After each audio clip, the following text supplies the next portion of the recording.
आज हम आपको जिस मुर्गी की तरह मालूमात देने लगे हैं, इसका नाम सिल्वर सब्राइट है और ये बड़ी खूबसूरत है। इसकी मुर्गी और मुर्गा आप वीडियो में देख सकते हैं। इसका तल्लक जो है ये बरतानिया से है, ये ब्रिटिश ब्रीड है और ये बैंटम नस्ल से तल्लक रखती है।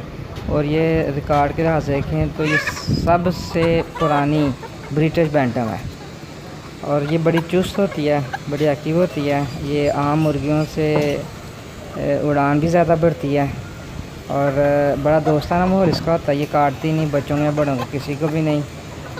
और ये सालाना 50 और 60 के दरमियान अंडे देती है, इससे ज़्यादा नहीं ये अंडे देती है।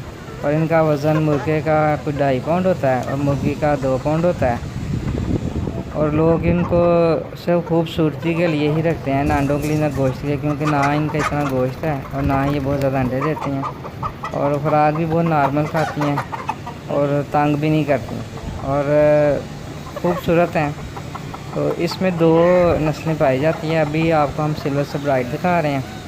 तो हमारे चैनल पे आप गोल्डन सब्राइट के बच्चे भी देखेंगे और उनके बड़े भी। और उम्मीद है कि आप लोग इसको पसंद भी करेंगे। ये बड़ी आला नस्ल है और आम तौर पे लोग इसको रखते हैं घर में सिर्फ खूबसूरती के लिए। इसका अंडा जो है वो वाइट होता है। आप भी ये अपने घर में रख सकते हैं। बड़ी खूबसूरत और बड़ी आला नस्ल की मुर्गियाँ। आप हमारे चैनल को देखते रहिए, हमारे फेसबुक पेज को भी देखिएगा, आपको उम्मीद पसंद आएगा।